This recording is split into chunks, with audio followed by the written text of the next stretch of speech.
तो भावना मैम क्या कहेंगे, ये जो बदलाव है, इतने ज़्यादा परसेंटेज पे जा रहे हैं, बच्चे की एबिलिटी को बाद में देखते हैं। आज का एक मैं हिंदी मूवी का डायलॉग बोलूँगी, दिल मांगे मोर। तो जितना भी है उससे कोई खुश नहीं है, क्योंकि पूरा वातावरण ऐसा हो गया है कि कंज्यूमरिज्म, आपके पास थोड़ा भी है तो उससे माँ बाप खुश नहीं है, और कंपटीशन इतनी बढ़ गई है कि आपको अगर IIM अहमदाबाद में भी अगर एडमिशन चाहिए, आपके पास 99.8 परसेंटाइल होगा तो भी यू आर नॉट श्योर कि आपको IIM अहमदाबाद में एडमिशन मिलेगा। तो उसमें माँ बाप की भी मैं गलती नहीं देखती हूँ, क्योंकि माँ बाप अपने बच्चों के लिए अच्छा सोचते हैं, उनके भविष्य के बारे में हमेशा चिंतित रहते हैं। तो ये पूरा कंपटीशन का वातावरण इतना बढ़ गया है हमारे देश में, और उसके साथ क्योंकि पॉपुलेशन बढ़ गया है, उसके साथ बहुत सारी शैक्षणिक संस्थाएं बढ़ी है, मगर उसमें क्वालिटी एजुकेशन नहीं बढ़ा है। तो ये सभी लोगों को अच्छी टॉप 5, टॉप 10, टॉप 100 में जाना है, तो सभी तो जा नहीं सकते। इसीलिए ये पूरा एक रेट रेस बन गई है कि करना है तो इंजीनियरिंग ही करना है, या मेडिसिन ही करना है, या तो चार्टर्ड अकाउंटेंट ही बनना है, दूसरा कोई ऑल्टरनेटिव आप लेना नहीं चाहते, और या तो लेओगे तो उससे क्या करोगे, वो इनसिक्योरिटी भी है। तो इसमें से बाहर आने के लिए thinking out of the box, यानी जो एक ढांचा है उसके बाहर आके हमें सोचना पड़ेगा कि हमारे बच्चे के लिए मेरे अंदर क्या क्रिएटिविटी है, और मैं क्या करना चाहती हूँ, क्या करना मुझे अच्छा लगता है, और उससे मैं मेरी लाइफ कहाँ ले जा सकती हूँ। वो अगर हम फ्रीडम खुद के लिए भी रखें और माँ बाप भी वो स्पेस प्रोवाइड करे, तो मुझे लगता है कि ये कंपटीशन से हम बाहर आ पाएंगे। वरना तो माहौल आजकल इतना तंग है, क्योंकि हमारे पास लोग बहुत है, जगह कम है, तो ये कंपटीशन तो रहेगा, और उसमें द बेस्ट विल प्रिवेल, क्योंकि हमारा एडमिशन भी क्राइटेरिया भी वो मार्क्स ही हैं। तो अगर हमें वो करना है तो पूरी सिस्टम के बारे में, बदलाव के बारे में हमें बात करनी पड़ेगी। हम एप्टीट्यूड के बारे में बात ही नहीं करते हैं, हम सिर्फ नंबर्स की ही एडमिशन उसी हिसाब से हम देते हैं। इवन मैम एप्टीट्यूड टेस्ट तो लोगों को पता भी नहीं होता है एग्जैक्टली कि तो ऐसा भी होता है कि आपके बच्चे को अगर आपको जांचना है, परखना है, तो ऐसा एक टेस्ट है जिससे आप उसकी एबिलिटी जान सकोगे कि भाई वो एवरेज स्टूडेंट है तो उसे इस फील्ड में भेजा जाए। और दूसरा भी ये है जो आपने कहा कि हम करियर ऑप्शन सोचते ही नहीं है, 2-3 जगह पर हम लोग अटक गए हैं कि बस यही हमारी जिंदगी बन गया है। कश्यप मैम, आपके जहन में जैसे आप जहाँ जहाँ भी जाती हैं और लोगों को जो मिलती हैं, तो रोज़ घर में और स्कूल में, मैं अगेन उसी मुद्दे पर आ रही हूँ, मगर आपसे मैं थोड़ा अलग जवाब चाहूँगी कि घर में और स्कूल में देशभक्ति की कितनी बातें होती है। पहले ऐसा था कि मैं ऐसा नहीं कहूँगी हमारे सिलेबस में ही बहुत ज़्यादा था, बट हाँ, सिलेबस के साथ साथ में मुझे ऐसा याद है कि हर पीरियड में हर टीचर कहीं ना कहीं एक ऐसा मैसेज देकर ज़रूर जाते थे कि जिससे हम लोग वो चीज़ समझ पाए। तो ऐसा अभी क्या है? मेरे हिसाब से काफ़ी कम हुआ है, और इसके कई कारण हैं, एक कारण नहीं है।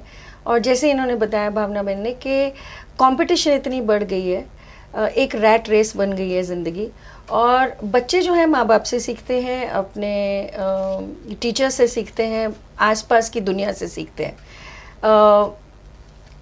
चेंज जो हम ला सकते हैं वो इस ढंग से ला सकते हैं कि जैसे हमने कहा कि सिर्फ कहने से कुछ नहीं होने वाला है, उन्हें ये महसूस होना चाहिए। छोटे छोटे प्रयत्नों से हम छोटे बच्चों से लेके स्कूलों में, कॉलेजेस में ऐसी सिचुएशंस क्रिएट कर सकते हैं जिसकी वजह से उन्हें महसूस हो।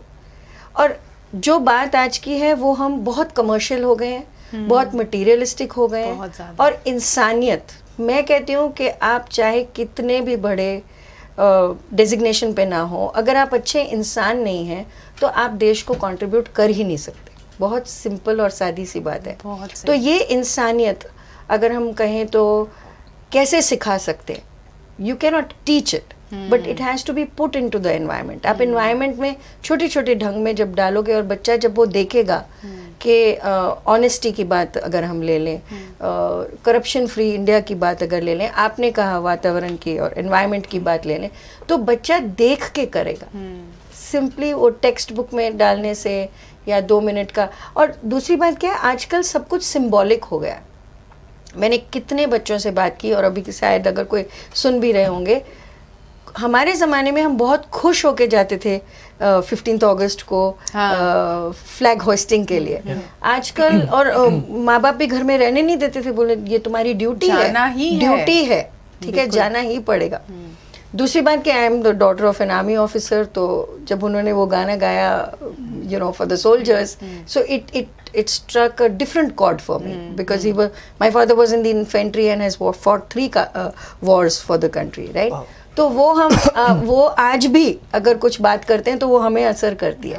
तो वो पर्सनलाइज करना है, इस एक्सपीरियंस को बच्चों के लिए पर्सनलाइज करना है और सिंबॉलिक नहीं रखना है, तो जाके बदलाव आएगा। थोड़ी मैं ऐड करूँ इसमें? बिल्कुल।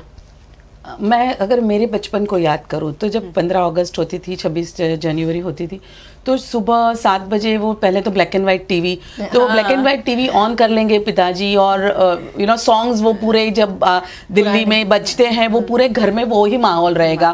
फिर वो प्रदीप जी की कैसेट, टेप रिकॉर्डर में वो कैसेट बजेगी, तो यू नो वो एक पूरा घर में भी एटमॉस्फेयर होता था। स्कूल में फ्लैग होस्टिंग के लिए जाएंगे तो स्कूल में वो माहौल रहेगा, ड्रिल कराएंगे तो वो सीखेंगे। आजकल क्या है, रेडियो में भी अभी वो आ गया है नया वाला, तो आपको मूड के हिसाब से सॉन्ग सुनो, तो उसमें वो पेट्रियोटिक सॉन्ग तो हम सुनेंगे नहीं। टीवी में भी वो चैनल्स आएंगी तो उसमें भी जो ओल्ड सॉन्ग्स, न्यू सॉन्ग्स वही आप सुनो। तो यानी देशभक्ति के गीत, देशभक्ति की चर्चाएं, वो एक जो हमारे वातावरण में होती थी वो अभी ऑप्शनल हो गई है। पहले परोसा जाता था ये सारी चीजें। हाँ, और वो we had no choice but to accept. But अभी तो चॉइस है ना कि यूट्यूब पे भी जो देखना है वो देखो, टीवी पे भी जो देखना है वही देखो, मोबाइल में भी जो सॉन्ग सुनना है वही सॉन्ग सुनो। तो घर में वह माहौल नहीं, समाज में वो वातावरण नहीं, तो बच्चे सीखेंगे कहाँ से? और मैडम ने बहुत अच्छी बात की कि एक्चुअली प्रदर्शन करना जरूरी है। वो किसी भी चीज का हो, अगर हमें गुस्सा आता है तो हम कैसे फट से बोल देते हैं कि I am very angry with you, तो वैसे ही अगर हमें प्रदर्शन करना है, जिस चीज जो हमें चाहिए उसका पहले प्रदर्शन करो। अगर आपको प्यार चाहिए तो प्यार का प्रदर्शन करो, अगर आपको देशभक्ति की फीलिंग्स चाहिए तो पहले आप प्रदर्शन करो, बच्चे करेंगे, पक्का वाला करेंगे। अगर मैं मेरे घर से माहौल बनना चाहिए। और दूसरा एक क्रिबिंग, हमारी सोसाइटी में सब लोग क्रिप करते हैं ना कि हमारे देश में तो ये कितना, कि देखो कितने खड्डे हैं, कितना गंदा है, बस टाइम पे नहीं है, ट्रेन टाइम पे नहीं है, बारिश होती है तो फ्लड। साथ साथ में हमारे शहीदों की भी बात करो। हाँ, तो पूरी नेगेटिविटी की ही टीवी पे भी चर्चा होती है, तो सबको यही लगता है कि हमारे देश में कुछ अच्छा है ही नहीं। पहले हम, उन्होंने बताया मेरे देश में कितना सारा था, सोने की चिड़िया थी, सोना उगलता था। अभी तो हम बातें करते हैं तो पूरी नेगेटिविटी की ही बातें करते हैं। तो बच्चा भी वही सीखता है कि जब बड़ा हो जाऊंगा तो ये देश छोड़ के चला जाऊंगा, ऑस्ट्रेलिया चला जाऊंगा, न्यूजीलैंड चला जाऊंगा, यहाँ तो कुछ है ही नहीं हमारे देश। तो जो हम अच्छी अगर बात करेंगे तो ही बच्चे 15 अगस्त एंड 26 जनवरी का जब भी हमारे स्कूल में students are still coming, so they are having that touch, लेकिन वो डिलीवर करने की जिम्मेदारी हमारी है। अगर हम डिलीवरी नहीं कर पा रहे हैं तो फिर कहीं खामी हमारे सिस्टम में है, हम में है। या पॉजिटिविटी, हमें पॉजिटिव इमेज तो बनानी ही पड़ेगी हमारी जनरेशन के लिए, हमारे बच्चों के लिए, और इंटरनेशनल लेवल पे भी हमारी जो देश की छवि बिगड़ती जा रही है वो यही है कि हम पूरी नेगेटिव, हाँ चर्चा करनी चाहिए कि कुछ गलत हो रहा है, मगर सिर्फ हम गलत चीज़ों की ही चर्चा करें, अच्छी चीज़ों के बारे में बात ही ना करें, तो वो ऐसा ही लगेगा ना कि हमारे यहाँ कुछ अच्छा नहीं है। तो देश प्रेम तभी बढ़ेगा जब हमारे बच्चे जानेंगे कि हमारा देश उनके लिए कितना कर रहा है। अब लास्ट सेशन जो था यही था कि इससे हमने बात की, बदलाव आया, ये हो रहा है, वो हो रहा है, बहुत सारी बुरा कुछ हो रहा है, बट इसका सॉल्यूशन क्या है? वो सॉल्यूशन पे अगर हम बात करें तो आपने बहुत सही मुद्दा छेड़ा, यही सॉल्यूशन है कि हम माहौल बनाएं। कश्यप मैम, सॉल्यूशन के तौर पर आप क्या कहेंगे?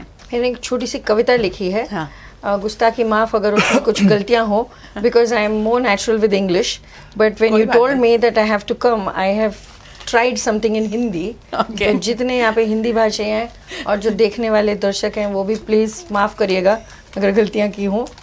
बेयर करेंगे, डोंट वरी, है ना? जो होगा वो यहाँ से है और बड़ा बड़ा इसीलिए दिल भाषा से, पे कोई नहीं हाँ। जाएगा। बड़े बड़ा लिखा है क्योंकि चश्मा भूल गई। अच्छा So I really liked your punchline for today, which is called छवि आज़ाद हिंदुस्तान की.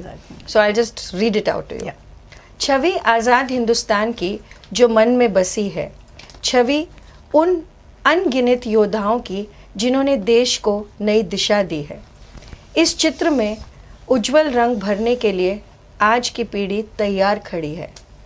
इस आज़ादी की माला में पिरोने अनमोल रत्न ज़रूरी हर घड़ी है.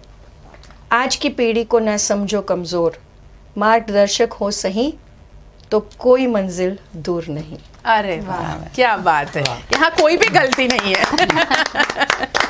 Thank you. और ये आज की पहल एक छवि So- सुधारने की ही पहल है. बिल्कुल मैम, सो बिल्कुल। मेरा मानना ये है कि हम अक्सर यंग जनरेशन को अंडर एस्टिमेट करते हैं और उन्हें मौके नहीं देते. इसलिए जो आजकल हमारे आसपास हो रहा है, I would not blame them entirely.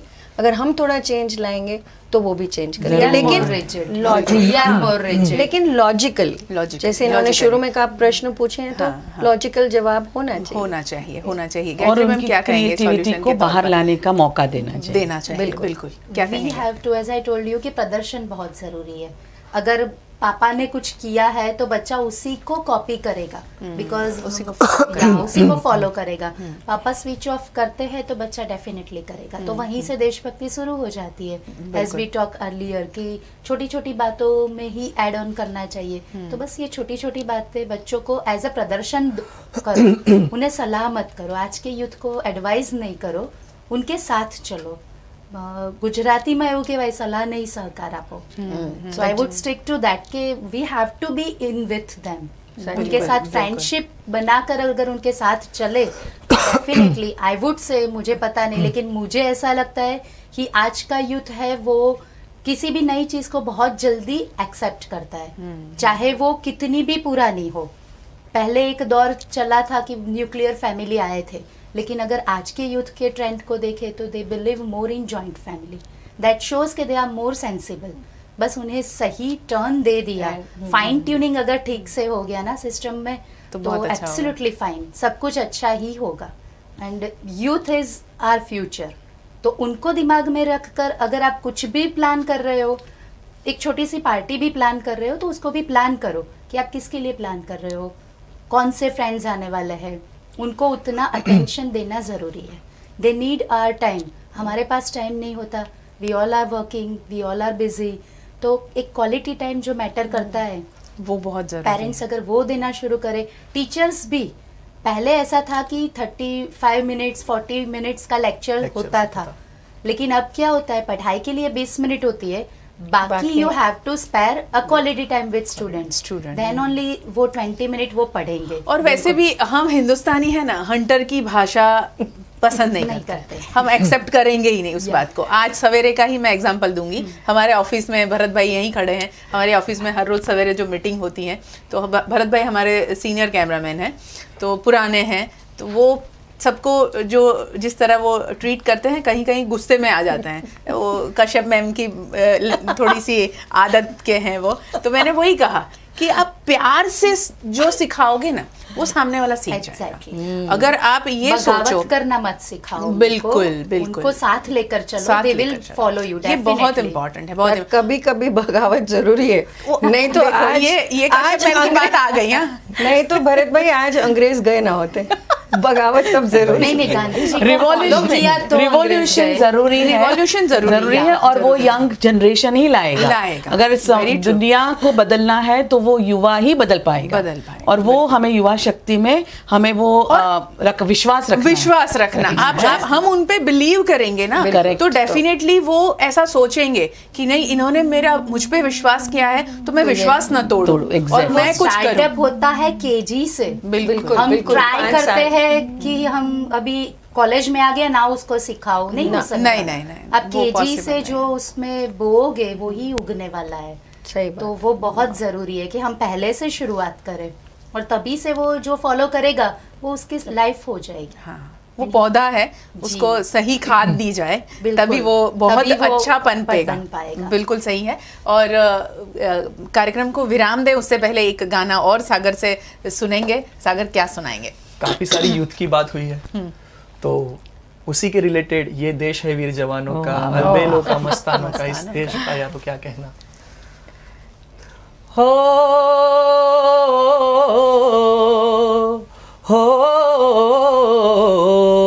ये देश है वीर जवानों का, अलबेलों का, मस्तानों का, इस देश का यारो है, इस देश का यारो क्या कहना, ये देश है दुनिया का गहना। हो यहाँ चौड़ी छाती वीरों की, यहाँ भोली शक्लें हीरो की, यहाँ गाते हैं रांझे, यहाँ गाते हैं रांझे मस्ती में, मचती है धूमें बस्ती में। हो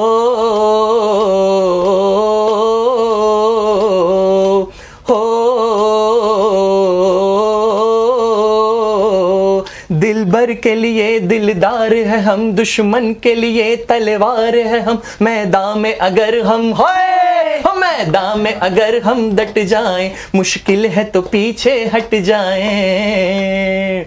हो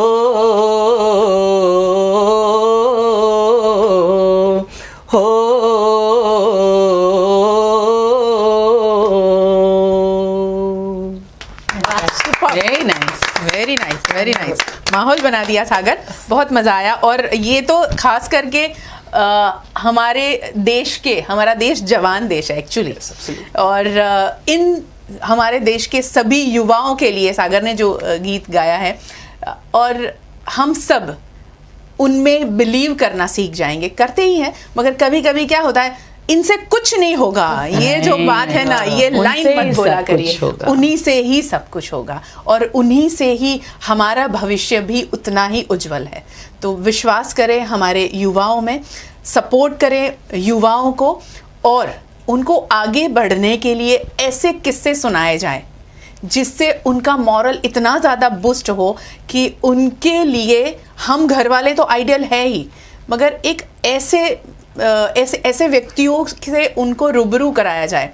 हम आज के युवाओं को क्या दे सकते हैं?